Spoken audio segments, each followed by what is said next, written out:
बड़ा गड़बड़ हो गई ना मौजूदा पॉलिटिक्स भाई, गोली मारने तक हम नौबत ले आए। देखिए बिल्कुल सही कह रहे हैं आप। और कब्र खोदने तक भी। 70 साल में हमारे देश का शिक्षा का बजट 2% है। आप समझ जाइए क्यों है। ऐसे लोग सत्ता में बैठे हैं जिनके लिए ये सारी ये राजनीति इंपॉर्टेंट है। वो आपने आपने स्कूल में देखा होगा, वो जो बच्चा 33 नंबर लाके बिल्कुल जमा पास होता है, वो अपने साथ में सारे होशियार बच्चों को हटाकर एक नालायक बच्चे को खड़ा करता है जो फेलियर है, और बताता है देखो मैं कितना इंटेलिजेंट हूं, ये तो फेल हो गया। वो ही बच्चा जो है वो राहुल गांधी है मोदी जी के लिए। मोदी जी चाहते हैं कि राहुल गांधी उनके सामने रहें ताकि वो देश को बता सके कि इनसे बेहतर तो मैं ही हूं। आज हमारे और जो आईआईटीएन है और जो इंटेलिजेंट बच्चा है उसके ऊपर झूठे आरोप लगा के जेल में डाल दो। भाई देश के प्रधानमंत्री ये कहते हुए थोड़ी दिखेंगे निवांश शर्मा, ये तो अनप्रेसिडेंटेड है भाई। देश के प्रधानमंत्री कह रहे हैं कि मेरी कब्र खोदने पर आमादा है विपक्ष, कांग्रेस पार्टी। देखिए तो फेस वैल्यू पर उनके बयान को लिया जाएगा ना। देश के प्रधानमंत्री जी ने तो ये भी कहा है कि आपका मंगलसूत्र छीन के भाग जाएंगे। हाँ। आपकी भैंसें गायें और बकरियां खोल के भाग जाएंगे, ये प्रधानमंत्री ने कहा है। मैं तो आपको बता रहा हूं, आज हमारे देश का शिक्षा और स्वास्थ्य का बजट 2% इसीलिए तो है मैडम, क्योंकि हमारे देश को पढ़े लिखे लोगों की जरूरत है।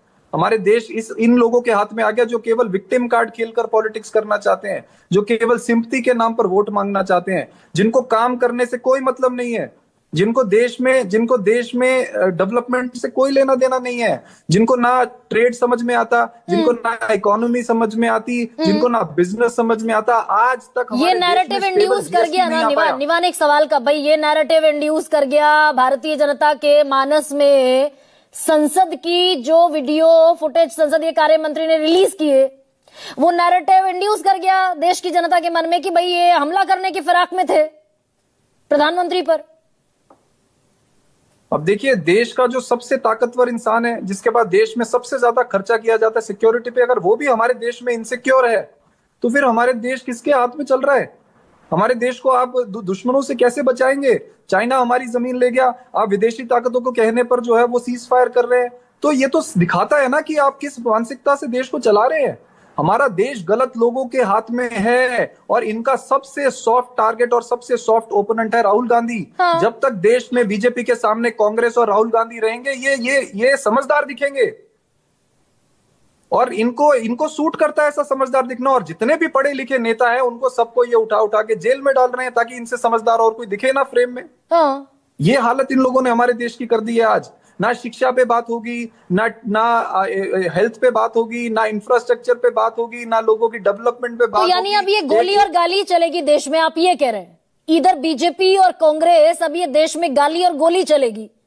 नेता नगरी में अब यही होते दिखेगा।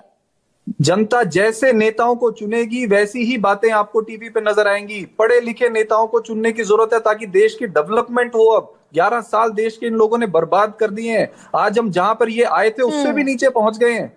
आज व्यापारी मतलब कोई सूरत आपको नहीं दिखती ना निवान? आप ये कह रहे हैं कि मौजूदा राजनीतिक परिदृश्य में अब दरअसल यही सूरत दिखेगी गोली की, और इसमें कोई चेंज आप नहीं देख रहे? चेंज कैसे होगा जब देश के प्रधानमंत्री सबसे बड़े पद पे बैठा हुआ व्यक्ति ये भाषा का प्रयोग करेगा, कहेगा मंगलसूत्र छीन के भाग जाएंगे, गाय खोल के भाग जाएंगे, तो कहां से देश में शिक्षा की बात होगी? अच्छा, अब ऐसे में ठीक है रविंद्र भाई, एक तरफ तो ठीक है निवान